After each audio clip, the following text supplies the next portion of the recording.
Injuries and dancing through pain is part of the art. How did you learn to be patient with your injuries? And what is an extreme example of a situation in which you danced through pain? Hmm. It's not something I learned overnight. It's taken many injuries to understand, the importance of truly taking the time to heal your body, and then learning within those instances, and having those injuries, and preparing you to be better the next time you have an injury, or to prevent an injury.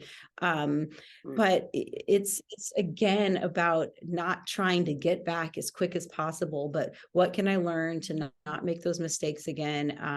And for me, the worst injury of my career, and I don't know, 10 years later I'm still dealing with issues with it. Mm. But I had 6 stress fractures in my tibia.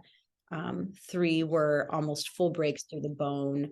I ended up having a plate screwed into my tibia to prevent me from getting any more fractures in the future.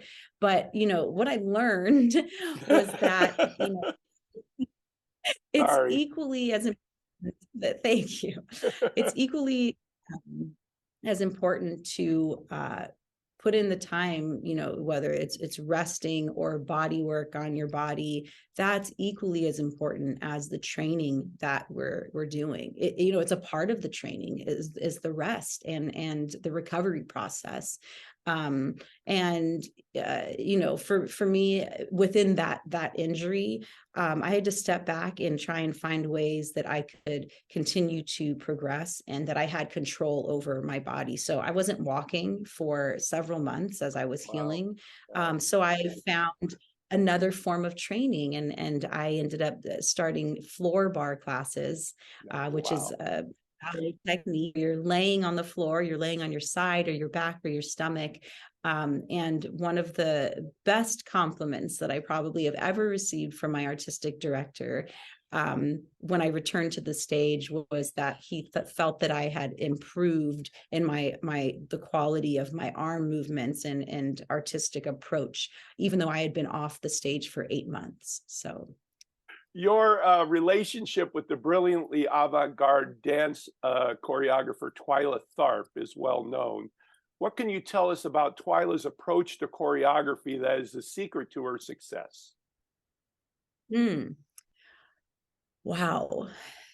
Twyla, God, it's been phenomenal to have been, a muse, a part of, her choreography in every way, since I was 16 years old. And she's such a close friend of mine to this day. But, I love she's her. she's not afraid to, she's not someone that kind of like lets go of the past. Like, I think about Prince and my time working with him, and Prince was constantly moving forward. It was like, I've done that, been there, what's next? Right. And something that I more recently, during the pandemic, I was working with Twyla, creating pieces over Zoom. She was choreographing with me in her apartment, and I was, in my apartment, and she would revisit choreography from like the 70s that she had. She was like, she has this catalog in her brain of like the works that she's done, the things that she's created, that she's like, this is great, but I never used it on stage. And she'd be able to bring it to life again.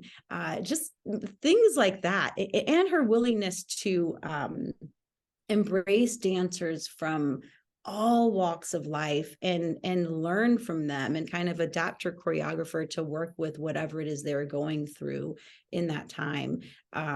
She's just brilliant at being present, and having an open mind. What is what is a role in ballet performance that you think reflects your life most closely? And where does your mind go when you're entrenched in the piece? And if you can describe it, what freedom takes place that no one else can ever know? Hmm. Oh my gosh, there's so many. I think that the power we have as artists is finding finding parts of yourself or commonalities in all the roles that we perform. I think that's what helps you to make it connect with you. So I've dug deep to try and find that connection, even in the most ridiculous of characters. But I would say the Firebird might be one that I connect with the most, like, closely and deeply, and that I didn't have to like search to find connections to. But being